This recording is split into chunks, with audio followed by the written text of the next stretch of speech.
Welcome back. So in this video we're going to draw the head and neck at various positions. This obviously is a great thing to practice so that when you go to draw your storytelling you can maneuver your character, get lots of expressiveness, think about different ways to incorporate gesture into this area of the body. So for this first example, just drawing it in a very straight fashion, sort of a warm-up, and thinking about the shapes of the trapezius as they connect to the base of the skull, and also trying to show you that diamond-like divide that you get on the separation of the traps, because it becomes a very important landmark. And also paying attention that the trapezius really have a kite-like shape, and I either think of a kite or a stingray, and I kind of like the stingray approach as well, because if you think about the spine, it sort of becomes the tail of the stingray. So whatever shapes make sense for you, I do like those as ways to simplify, remember things, and make the drawing process easier. Another thing I like about that diamond divide in between the traps is that the pointed sides of the diamond, so from left to right, are basically showing where the divides are from the upper and middle traps. So it just becomes a really good landmark to pinpoint that, and then as you draw very defined characters, you can play around with those bits of striation and definition. So for this next example, I'm going to draw the head from a back view, and I sort of tucked the chin back a little bit, but I'm glad I did that. I think that there's so much variation that you can do just with the chin placement in relationship to the neck. If you lean your chin down, it can meet all the way down to your chest, right? If you point it up, it can go really far up, and then you have the twist. And then also when you twist your chin to one side, it typically starts to point down to a shoulder. So I don't think this one really explains all that, but what I mean is that it starts to make you think about all the possibilities of, again, getting in some gesture and variation in even this isolated area of the body. The other thing I want to point out is that when you do these iterations, you're sort of warming up to various concepts that you've drawn before, but also pushing yourself past that to figure out, ways that you can introduce more variation, variety, and test your limits, right? So like anything else, as artists, we have to find our limits and we have to push past them. And I find this to be very helpful for that, because I almost always notice that with the first few, they're more typical. They're more of what my mind habitually goes to and says, okay, something straight up and down, a little bit of curve, a little bit of tilt, and then I start to warm up into it. And so that's really what I want to hopefully impart to you, is that that's why these types of drawings can be very beneficial, and you can do these with any given area of the body. Really helpful, I think. Now for this next one, I'm obviously bringing the camera up a bit and looking down at the character, and I have to admit at this point I started picturing Spider-Man. I just really, at first, I wanted to draw a curved neck to show some more of that gesture and what the neck can look like in different ways. And so it just occurred to me, that Spider-Man's one of the greatest characters for that. There's, so many different characters you could think of.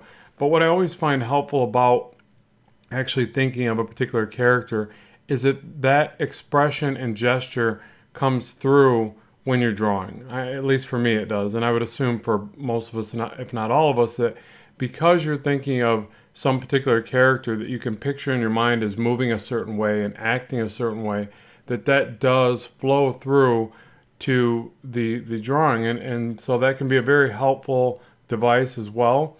And I'm sure it's something, again, that most of us just naturally are inclined to do. Plus, there's always that aspect that if you draw that character a lot, you just feel a little bit more comfortable trying to envision and draw them. So for the next one, a very typical pose, just the head up, the chin up, where you start to see below the chin area and get that defined plane change. And then I just tilted the shoulders a bit. Now, I did purposely draw this one smaller. Forgive me if it's smaller on the device that you're viewing it at. But the reason why I did that naturally, or just sort of naturally, I guess, is that whenever a particular pose is harder for me to draw, I typically will start to draw smaller. And so I just want to explain the reasoning for that one. And it wouldn't seem like that would be a harder pose to draw, but for some reason, the head tilted up is always giving me a little bit more trouble. Now this next one gives me trouble in a different way, and I do both drawing smaller and I start to use the Andrew Loomis method to sort of get back to the fundamental approach, because I know, again, habitually or instinctively or whatever it is, that this sort of pose, an angled downward view, just throws my mind for a bit of a loop.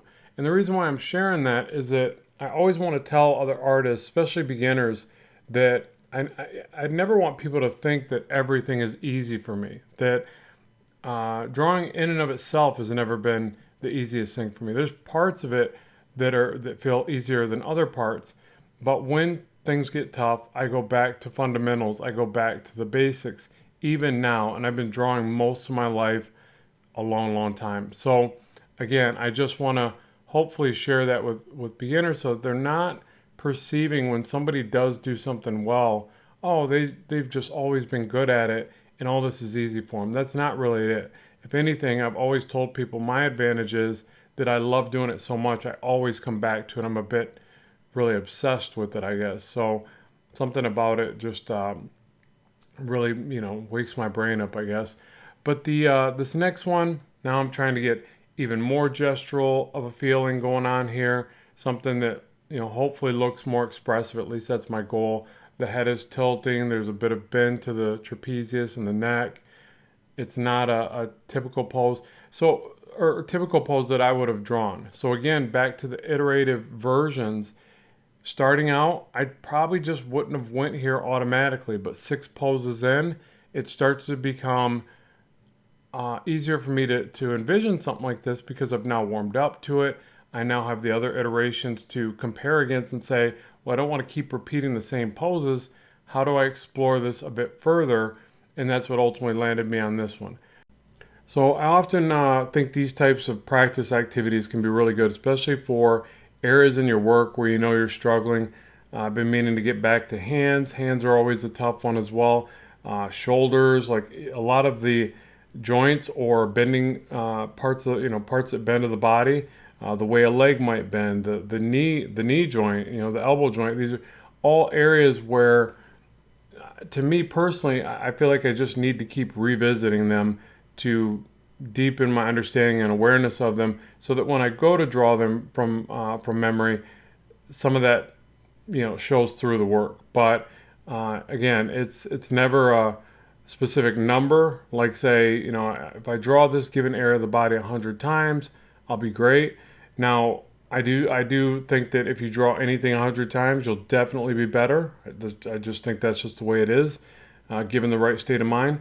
But you also have to circle back to these areas over and over to really master them, I think. And I think that's that's a life goal. It's just something you continually have to do. So here, just adding some shade and volume, shading it to, show the volumes and stuff a bit better.